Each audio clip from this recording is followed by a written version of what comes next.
Beth Brzezinski, past president of GPWomeN.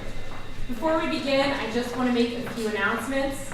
First of all, I wanted to mention that you are all welcome.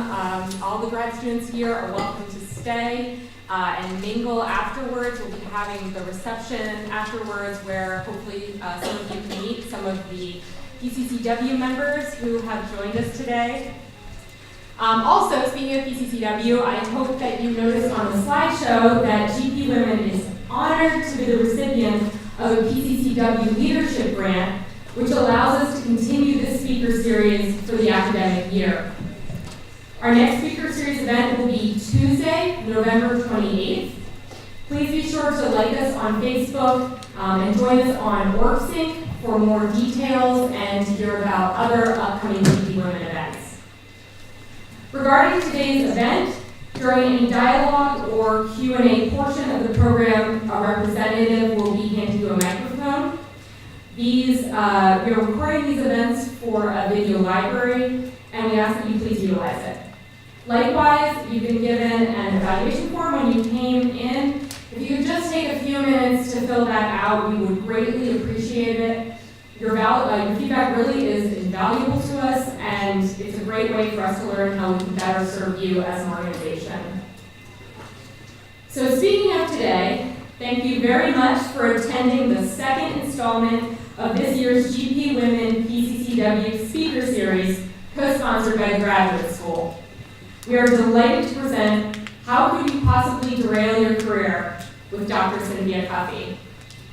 Dr. Cuffie is a Cornell alumna, PCCW member, endocrinologist, and executive coach with over 25 years of global pharmaceutical clinical development experience. As a corporate executive, she led strategic and operational cross-functional teams, developed and executed leadership programs for emerging diverse leaders, and led a regional employee group mentoring program during a period of organizational restructuring. During many of these years, she has also maintained patient contact and teaching responsibilities as a clinical instructor and attending physician at Rutgers University-affiliated hospitals. Cynthia leverages her corporate leadership experience, clinical training, and coaching skills to provide executive coaching, career planning, and leadership development services to scientific and healthcare organizations, as well as students and professionals in a variety of industries. Please join me in welcoming Cynthia with a warm welcome of round of applause.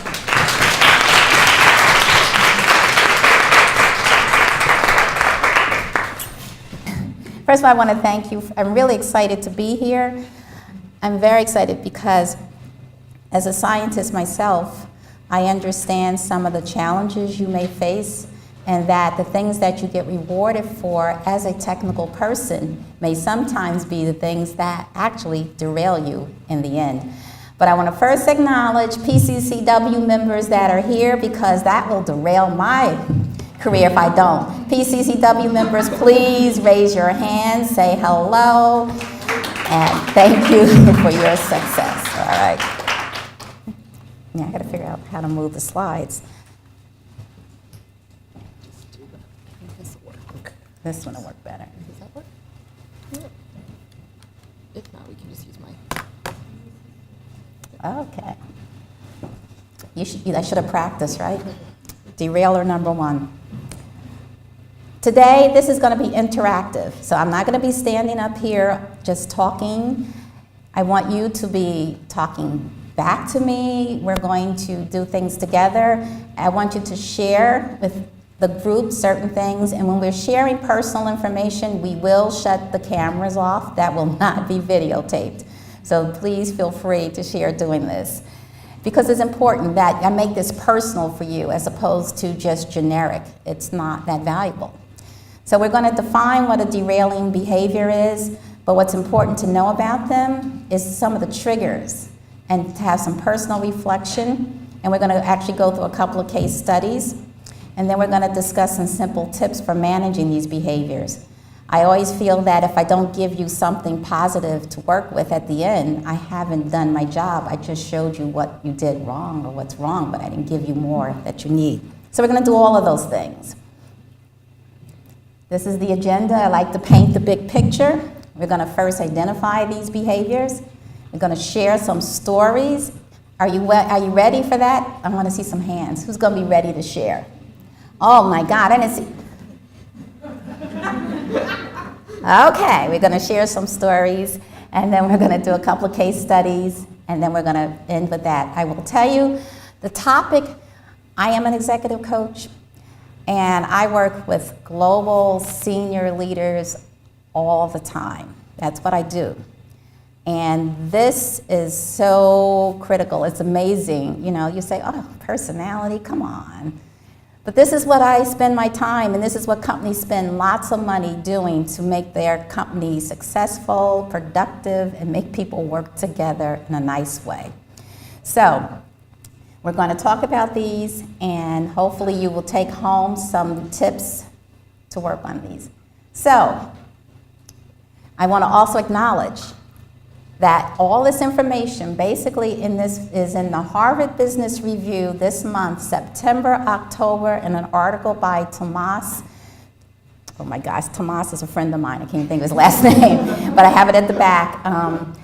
And it's interesting. I didn't plan the topic knowing that his article was coming out. And when it came out, I was like, oh my gosh, now I have a reference for them that they can actually have. So you can go to the Harvard Business Review, September, October issue, and you will see and have more detail. So, how could someone who's enthusiastic, politically astute, precise, stoic, easygoing outwardly, assertive, charming, entertaining, creative, hardworking, and loyal, how could that derail you? Does that make sense to anyone? I don't think it makes sense to me yet. Those are positive attributes, actually. And when we talk about a derailing behavior, it is defined as something that actually has a significant negative impact on your interaction with others or your performance. So remember that and it doesn't usually show up all the time. Derailing behaviors tend to show up under pressure. So remember that, you're pretty much going to be someone who, you could be enthusiastic. You may not be all of these. If you have all of these, you're a wonderful person, and I applaud you. But you might have many of these characteristics. And, that's great, but they can get out of control. How do they get out of control? Let's talk about it. You can overuse those traits, or they become exaggerated. Someone can have passion, be enthusiastic, so enthusiastic when things don't go right, what happens? The world ends. They're volatile now. Oh, you know what? We couldn't do this. It didn't work out. I was 5 minutes ago, she was very excited about it. She gets her data back, and it's like the world drops. It wasn't what she expected. And then she goes, it's not going to work. That's an exaggeration. It's not a real exaggeration. That's how people feel. I'm sure you feel that way sometimes. You can be very passionate about your project, and then you get disappointing data. There's 2 ways you can handle it, right? There's lots of ways you can handle it. You could say, this is not what I expected, but I'm going to work through this. Or you could go, oh my God, this is it. Move on. And both may be appropriate. I don't know. It depends on the environment. Politically astute could be the person who actually doesn't trust anyone. It could become very difficult to work for someone who has this mistrustful eye. They always want to know why someone's saying that. Why is this happening? And it's not about you at all. Everything is not about you, but you feel that way. And the world does not revolve around you as much as you may not believe it. Your parents may have told you that. The world really doesn't. But when you are in situations and things are happening, you may feel that it's about you, and it may not be, and you become mistrustful. Precise, you're so good. You're precise. What happened? You don't take any risk because you don't want to make a mistake. So then you become what we call risk averse. You want to go the straight and narrow path. That's how you want to succeed, and that's how you want to lead things. And that's good sometimes, but that can derail you if you start to close down creativity. And that can happen. People who are risk averse, they shut down creativity. They don't want to hear all the different ways of doing things. They're kind of like, I heard it, let's keep going this path. I know this will work. And it probably will work, but it might have been a better way. Stoic, you know, you don't want to ask for help. That might be, for you, a sign of weakness. And I do deal with a lot of people from different cultures, and some cultures actually do not reward them for asking for help. They feel like they have to be strong. That's what they say. And it's tough because what happens is you stop communicating as much as you should with others. You pull back sometimes. And when you start to pull back, you don't communicate, people don't know what's on your mind, they start to question what you're doing, and then they start to question your support. And that can happen. This one is the easygoing outwardly. This is what we call passive aggressive, and when I work with executives, I can never say that. They always go, I'm not passive aggressive. No, you're not. But let me ask you, did you ever make a promise because you didn't want to really deal with the issue and you just went on and did what you wanted to? Of course, I do that. All right, we won't call it, we won't label you, we'll just say that's the behavior people see. So what happens is you may feel that you are being nice, outwardly polite, and that's important. But what happens with this kind of behavior is if you are starting to derail, the derailing behavior is you are outwardly polite, you say, okay, I'm with the team, then you go back and you really don't do what you said. And you don't mean to be disrespectful or anything, you just said, you know what, this is not as important to me as it is that person, but you didn't communicate that. So what happens, there becomes miscommunications. People are expecting you to deliver on certain things or do things, and you're off doing your own thing. So they look simple. They look like simple words up here, but that's what can happen. And you say, well, I'm not like that. Well, no, you're not. No one's going to have every one of these derailing behaviors. And actually, when we do assessments of derailing behaviors, there's no hard and fast rule, but they'll say many people have about 3 or 4. I mean, there's some people who have red all over the charts, and then there's others who don't. And actually, some of these exaggerated behaviors are not bad in certain environments, and they can get rewarded, but you have to be careful. You have to be so careful to know the environment and to know when it's acceptable. It's usually exaggerated behaviors, though, are never really acceptable. Any questions? All right. Are you with me so far? Now, these are grouped for a reason. You're going to see this. There's 3 groupings. People who are volatile, mistrustful, risk adverse, they shut down others, don't communicate, pull away, and follow their own agenda.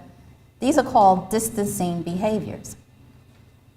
And when you see a grouping like this, there are people who kind of go to themselves, don't really communicate a lot, and they push people away.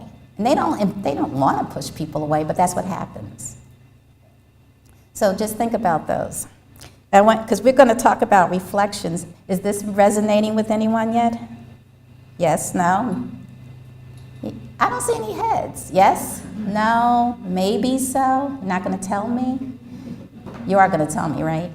It's okay. We can share in here. And one rule is what we share in here, when I really turn off the cameras, it really does stay in here.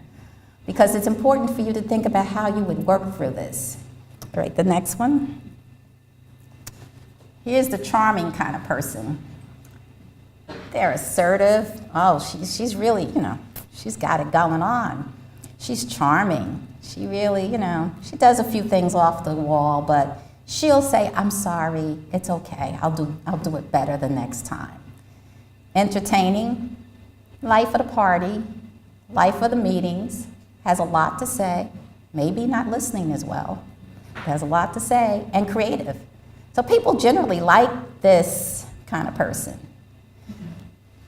And it's rewarded, these behaviors can be very rewarding, especially in a lot of technical, first early technical companies or early development, because that's exactly what you want. You want someone who's gonna buy into it, ready to get it going, and creative. But what happens? If they derail, they can become arrogant, because now they were assertive, now they believe they're right. So why would you challenge them? That's the opinion. Why would you challenge me? I'm right. I've shown you I'm right most of the time. I have the guts to show you I'm correct. So why are you going to challenge me? This is the way it should be. That's how they start to derail. The charming one starts to test the limits. Well, let's do it this way. I know the rules. I want to follow them, but you know what? Let's just try it my way, because I've been right many times. And you go down that path, and you start to manipulate people or manipulate things. That's why companies do things like, Wells Fargo, and the accounts, the fake accounts. Because you say, how could that happen? But this is what it is. These are personality derailers. The entertaining person is the attention-seeking one, and everyone wants someone like that around them sometimes. But put them in a senior leadership meeting with their peers. After a while, someone doesn't want to hear them talk all the time, especially if they don't have, they think they have something to say, but after a while, they're not listening. They're not an expert in everything. And you need to know when to speak up and when to listen. Listening is just as important as speaking up. And the other one is the creative person. I like the creative people. We like the technical people who are creative. However, they can be a bit eccentric sometimes. You'll hear people say, and these comments are real. I just laugh because I hear them go. I had someone said, this company better value me because I see things that people don't see. I see special things. And this person has talent, yes, that's true. But they are not operating in the world alone. But they are special in their mind, and they feel that people should listen to them. And then I said, what happens when you talk about these things? Do people follow you? Well, I lose people sometimes. That's because they're not fast as me. That's true. They're not as fast as you may be. But you got to understand, you have to have vision, and creativity is great. But if you start to have all this and you're so special in your creativity and you don't present things that are practical or seem like it could be a solution to something, people lose interest. Because now, what are they going to do with your great ideas? What are they going to do with it? So that can be a derailer. People who have many of these as a pattern, we call them the seductive person, the seductive leader, and they tend to move against people. They kind of rub people a little bit the wrong way, but they are manipulative, they're still charming. And there's a lot of leaders that have this, and they can be this way. But these are the derailers. And can you imagine, did you ever think about how could Wells Fargo, how could so many people create so many fake accounts? What happened? You ever think about that? What really, was somebody convincing someone? What happened there? These are derailers. All right. You got the hardworking, loyal employee. Everybody wants that person on their team. They're hardworking, they're loyal, they're honest, they tell the boss, I will work with you. But the hard worker can be perfectionist. They don't delegate necessarily as well. And you guys, many of you are going to lead labs, or you might be leading labs now. How many lead labs? He's so quiet. I can't see. How many of you are anticipating you'll be kind of a leader in a lab? or something. Yeah, you gotta be careful because you were rewarded for your technical expertise. That's what was important, right? You got rewarded.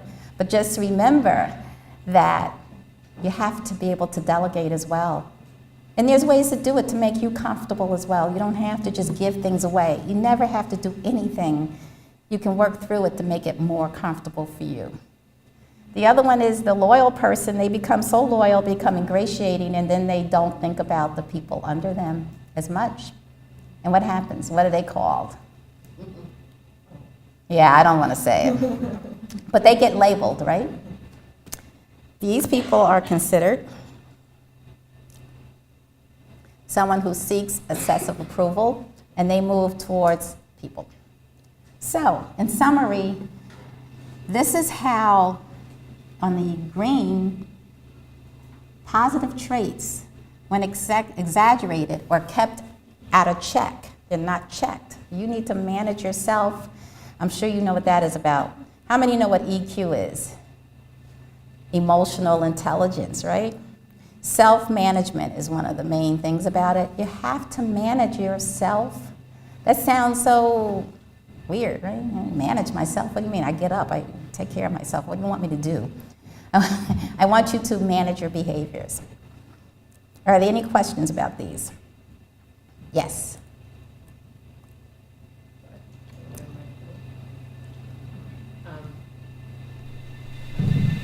Like you mentioned about people rubbing people the wrong way, is it like a like with like? Is there any work, like, do you know that if you're that kind of person, do you irritate more the people who are like you and reacting with the derailing, similar derailments, or not necessarily? You're just going to irritate everybody. No, no, you know, that's a good question, actually, and interesting. I can't say that these kind of people like to be with each other. I wish I could say that. I don't know, that might not be so good. I'm working with a company, and it's a technical company, and these are their very senior leaders, and they're doing a workshop with them. So I had coached about half of them.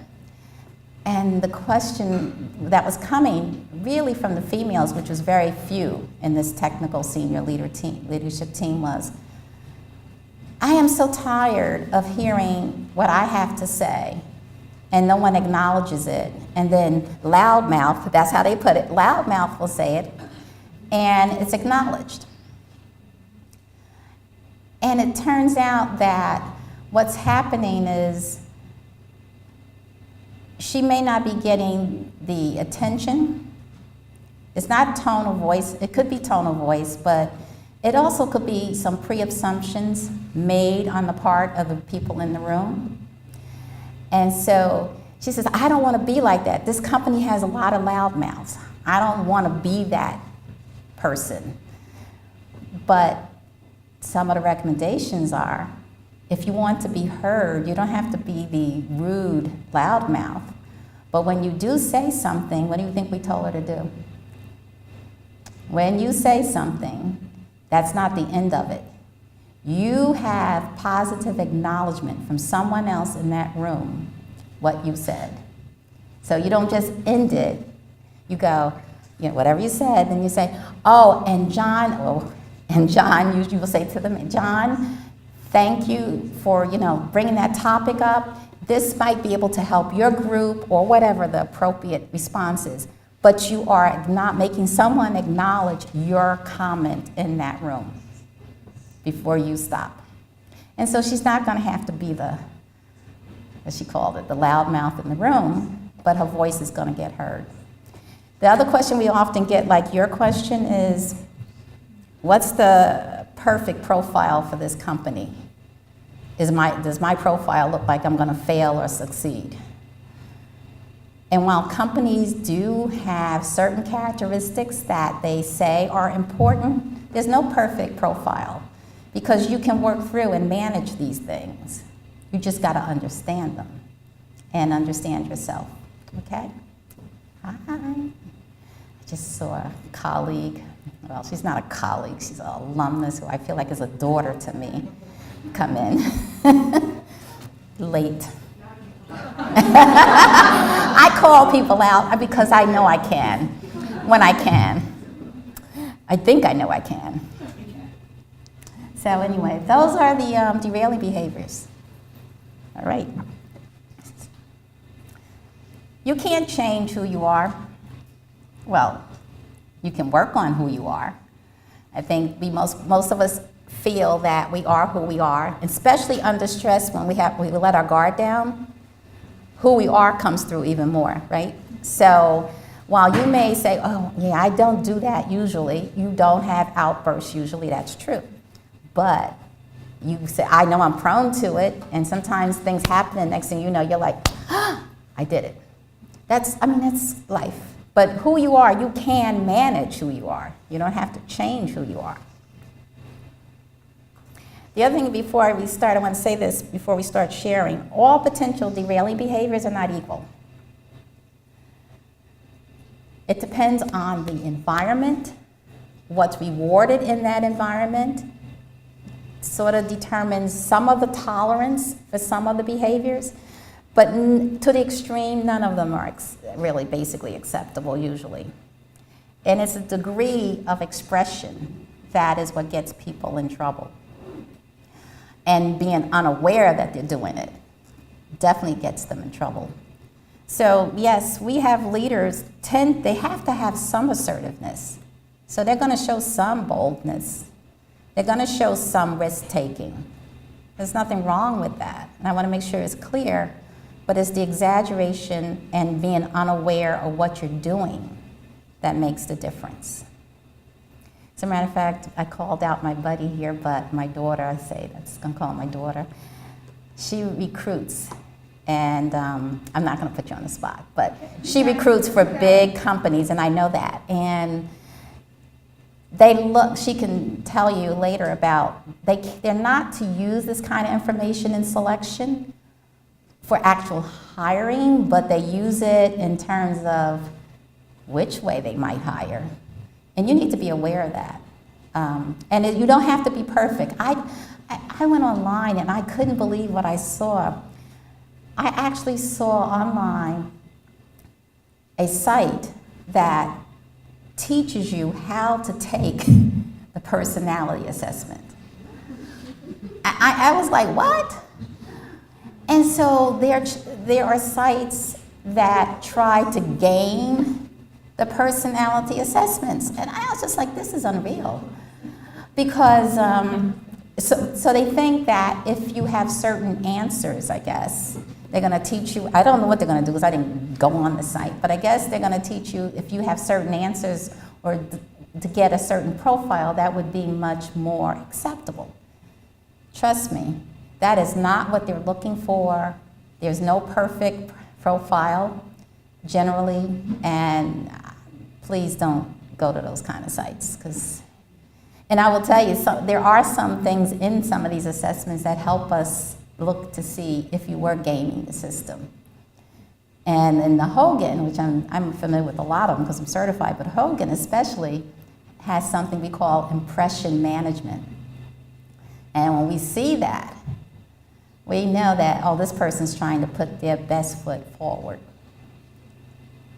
So don't try and game the system. You are who you are, own who you are, and own how you manage who you are. That's what's most important. Okay. Now,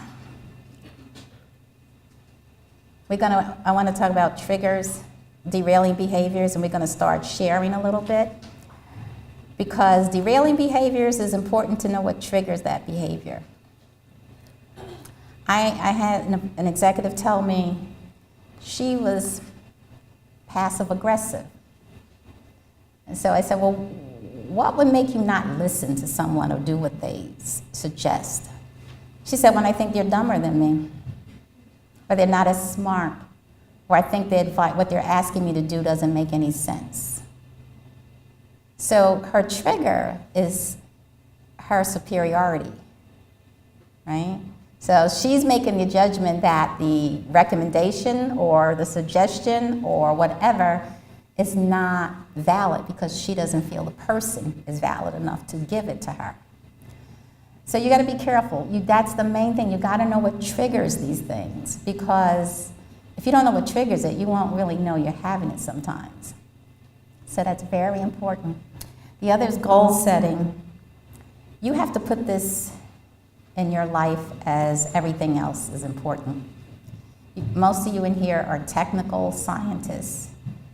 Your technical expertise is extremely important. That's what's going to get you rewarded. That's what's going to get you to be recognized, usually. But long term, you're going to be a person that people see behaviors from. And the technical expertise always has to be there. So I don't make that clear. I'm not forgetting it. It has to be there. That's a given. But it's these other things, too, that people see. And if you don't make this part of your goal setting to manage yourself, you will find yourself spiraling down and derailing, going, wait a minute, I'm the smartest one in here. My team delivered. We delivered constantly. Why am I not being recognized? And it happens. So make sure this is part of your continual development. All right, I'm going to shut the cameras off. All right. You want to read it? Pull it up too or not? Yeah, we can pull it up. I don't know if you're going to see it so well. I can just start to speak it. Oh, it's right there. It's the word. It's in the word. Oh, okay. Oh, in the word. There's that one. Yeah. Yep. It'll just have to exit. While she's doing that, I don't know if you can read that, so we're going to read it to you. Yeah. I'll just. I'll do Okay. You do the background. Okay. Yep. Okay. Okay, so the background is TD, a physician and clinical leader, It's not me. works for a large global pharmaceutical company that values self-motivation, creativity, and an entrepreneurial spirit. She was recently promoted to lead a global cross-functional team on a high-profile project. As a technical leader, she was rewarded for delivering high-quality results, staying abreast of cutting-edge knowledge, and having a good understanding of how to effectively connect multiple functions. So, she sounds pretty good, right? Smart, contributes to other areas. So this is the situation. She's leading her team, and she comes to the meetings as the leader. And she begins to challenge the team to deliver above and beyond expectations, regardless of how much extra work. Now, she was rewarded for delivering high-quality work. Remember, she demonstrates her superior knowledge of topics even outside her area of expertise. Now, there's nothing wrong with that either, right? Because she was doing that before, and she got rewarded for it. But she starts to show impatience and becomes a little verbally, I would say actually abusive, when others are less informed. So as you know, you go to those scientific meetings, you know how you get up and there's always this one up, I know this, and they get up at the microphone and they question you and you go, and then you get up, and I heard at the latest research, right? That's kind of what she's doing. She's kind of like, I got one up on this one. She's candid, she's straightforward, and she appears harsh. She doesn't really want to be harsh. She's just trying to do what she always did and was rewarded for, show that she's prepared. She prefers very structured meetings, doesn't like to deviate from the agenda, and between meetings, she tends to work independently to be well prepared. She doesn't have time for chit-chat. So she's not working the halls or on the phone or the video conference, checking in with people. She's getting ready to be prepared to show her knowledge. Her manager, who has been rewarded and is moving up nicely in the company, is known for his tough management style. Tell me, from this, what do you think some potential derailing behaviors were demonstrated here? You don't have to use the actual words, just the situation. Anyone want to take a guess? Now, I know you know some. In Arrogance, yep. Arrogance, boldness, yep. What else?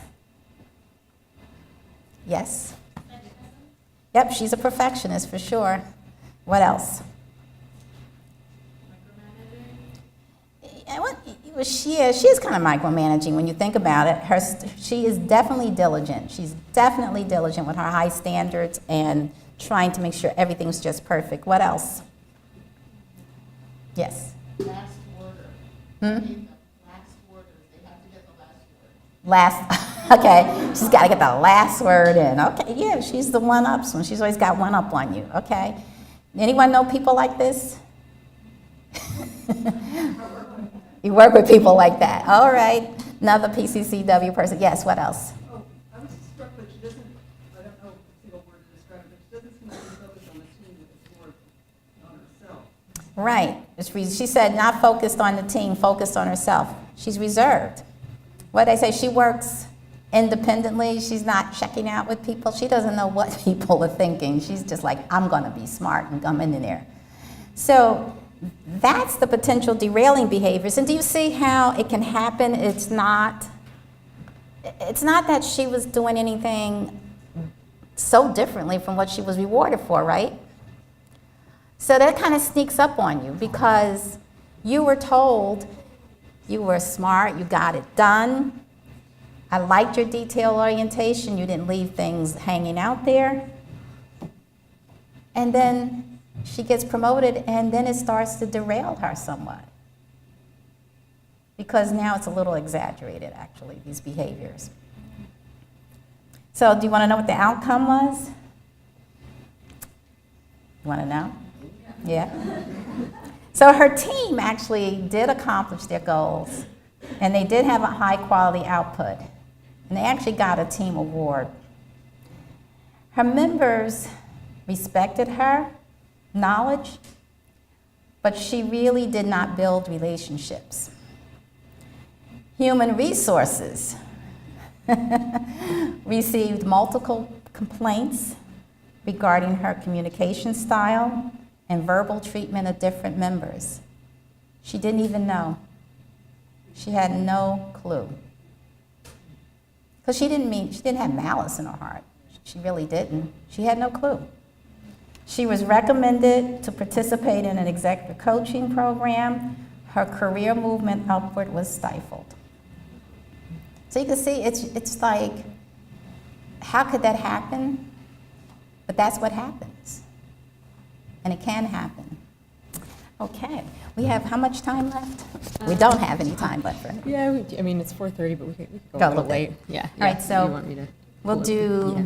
I'd love to know how to deal with these. We're going to show you how to deal with it. We won't do case study too, but we can. Yes, there's a question. I have a question regarding her manager's tough style. Yep. Did that have any relation to how she was, emulating that? Yeah, that's a good question. The question was, what was the relationship to her or effect of her manager's tough style? She thought it was acceptable to be tough because he was rewarded for it. So she was being loyal, she thought. And what happened when the multiple complaints came into HR, he really didn't stand behind her. He was, it was like, you need to treat people better, but he doesn't see his own lens. But we're not dealing with his own lens. But yes, that is very important. And you have to realize you have managers above you and people around you, and you're looking at them as role models and things. You have to be careful to know what the environment really takes and accepts for you. Yes? Could there be a gender bias, or was she really awful? Could there what? Gender bias. Or was she really awful? Is what she asked. Was she really awful? Or was there a gender bias? Oh, was there agenda bias? I don't know. No, I don't know. I can't answer that question. I don't think so. I think more than anything, once she was rewarded for a lot of these behaviors as a technical expert. But when she became the leader of people, those behaviors cannot remain or be exaggerated. Because now they're starting to look exaggerated because she's actually leading and working with people. It's not just her project and her little piece of the project. Yes. And the, I was gonna say, for me, with the question of the gender issue is, when you mentioned the manager, was he treated differently? Was when his subordinate is going to HR and complaining, or is there a different perception about the personalities that are acceptable? I can't answer that question because I don't have his HR profile and what happened to him. I only have his profile as it related to her. So I can't answer, that's why I said I can't answer if there was gender bias. I can just tell you what happened to her and the behaviors and why. Jeanette? Cynthia, do you find when you're reviewing his complaints, etc., are women more under the microscope for behavior than men? I don't know because I don't usually, I see men and women. And I can't honestly say, I don't have enough in anywhere over time to say this is happening consistently in X company because I work multiple companies. I don't know. I mean, we can have our opinion on it, but I don't have any data or facts to really say that from what my experiences. I can tell you my personal experiences, but I won't put that on the camera. But not from an objective point of view. Any other questions? Yes. So she didn't know that she was doing these behaviors. So then at the point where she found out, is there any way she could have like saved her reputation or been able to move up the ladder? Yeah, I'm going to tell you how she took coaching to heart, but she was not moving up at that point for sure. Other question was why didn't she know? She didn't because she was rewarded for having that one-upsman knowledge. She was rewarded as a technical person, showing preparedness, being on target. It was only because now she was showing it, but directing it at her team. And instead of being supportive of them, she was, I know this, why don't you know that? That's why, and I wanted that case because I wanted to bring that to you because the technical part of you always have to show that you're prepared, knowledgeable, and know what you're doing. But you have to be careful how you temper that behavior and how you interact with people. You always have to have that technical expertise, but you gotta know how to work with people. Yes, Gloria. In the late 1960s, early 70s, Cornell and Ken Blanchard did a lot of work on leadership, and it resulted in a number of books. One, Situational Leadership, saved my career. And the reason it did is that I think behavior is a trait that you think has to be rigid. And you broke that and said you can change your behavior depending on the situation you're in. And I think that looking towards today, I think there's another factor in behavior that you're going to have to deal with, and that is the difference between what you do face-to-face and what you communicate in the online structure. Because you may not think as much when you are keying in the way you would when you would speak to somebody face-to-face. So I would challenge somebody out there to take what Ken Blanchard did almost 40 years ago and bring it into today's networking age. Actually, it is, and it's on my reference. Now, that was not planted. That was definitely not planted, but that is on my reference for you. Hogan has this ongoing research. Hogan is the leader in terms of derailing behaviors, in terms of assessments. They're one of the few that actually specifically talks about derailing behaviors. But you can take a lot of different assessments and get that kind of information. They have what's called, and you'll see it on the slide references, they have what's called HoganX.io, something. It's really weird, but that's what it is. That is a research platform that they are asking people to volunteer to take some abbreviated version of the derailing behavior assessments, where they are doing the research to marry it to the online platforms. How do you write? How your media?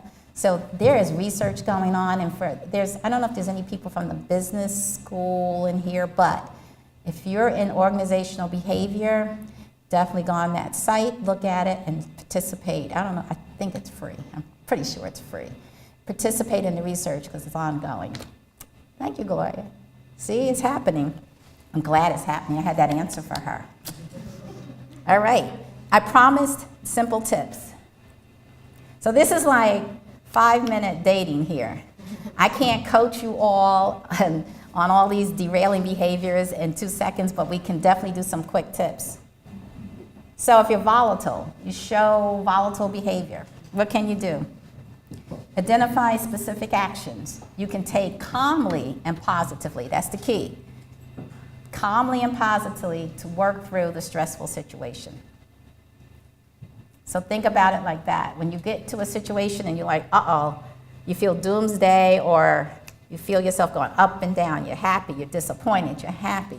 Step back and say, how can I take some actions to work through this that are positive and calm? Mistrustful, don't act quickly. What did we talk about before? Reflect, think, and openly address the concerns at that time. It's not always about you. I had this one employee, oh my God, she thought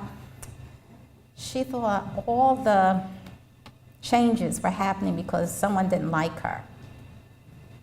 And it was interesting in the area, and it was like, why is it about you? I mean, frankly, we had to say, why do you feel you're that important? I mean, really, why did she feel she was that important? And it really turned out that the changes that were happening, they were based on business decisions. She was just in the department that it was happening in, but it wasn't really about her. But people believe things like that, and they have to address it. Sometimes you have to get people to think outside the box. They're in it. When you're in it, you don't see the outside. It's easy for us to say, do this, but when you're in the situation and you feel people are coming down, now she had real reasons to believe it. She had had a negative experience in the past. So it wasn't in isolation. So there are reasons people behave the way they do, but get someone else, get an outside person to help you see. If you're risk adverse, welcome ideas. Don't shut them down. Set timelines. If you're comfortable, set timelines for exploration and then move on. So give people space. Give yourself space to hear new ideas. You might be surprised at what you might find. If you're not communicating and you're pulling back, establish regular check-ins with people and get people's input and listen, stay connected. The passive aggressive, we talked about this one. Before you make a commitment, consider how you really are going to fulfill that commitment. If you know you're not going to really fulfill it the way you're saying it, then you need to be a little clearer about what your intention is. So if you know you have 10 projects and you just don't want to rock the boat and this person's got the 11th project and they ask you to do it and it ain't important, you go, okay. They're thinking they're going to get things on certain time and that's important to them and you're not communicating that that's not the most important. Please communicate the timeline, the expectations, and what you can agree on in a win-win situation. Arrogant. Consider listening to others. When you hear yourself saying things like, oh, but I know I'm right, or someone says you're stubborn, check yourself. Manipulative, charming, testing limits. Ask people what is the code of conduct for that situation. And communicate your proposed strategies and your approach before acting. Because everyone's not going to be as willing to take risk as you are. So they need to understand. You don't want someone to go to HR and say, she was taking all these risks, she wasn't even following the rules. It really may not be that way. You might be following most of the rules, and if you're not, it may be something that is able to be bent or interpreted differently, but you need to communicate that. The drama queen, or the king, because I have those too, just be quiet. I tell them, just be quiet and listen sometimes. No, I have guys, they tell me, I talk all the time. I can't stand the quiet room. It's real. I know we laugh about it, but these are senior executives. They're real people. These are real people. So you just say, all right, then be quiet. Next time, if there's a silence in the room, just keep quiet. Think about it.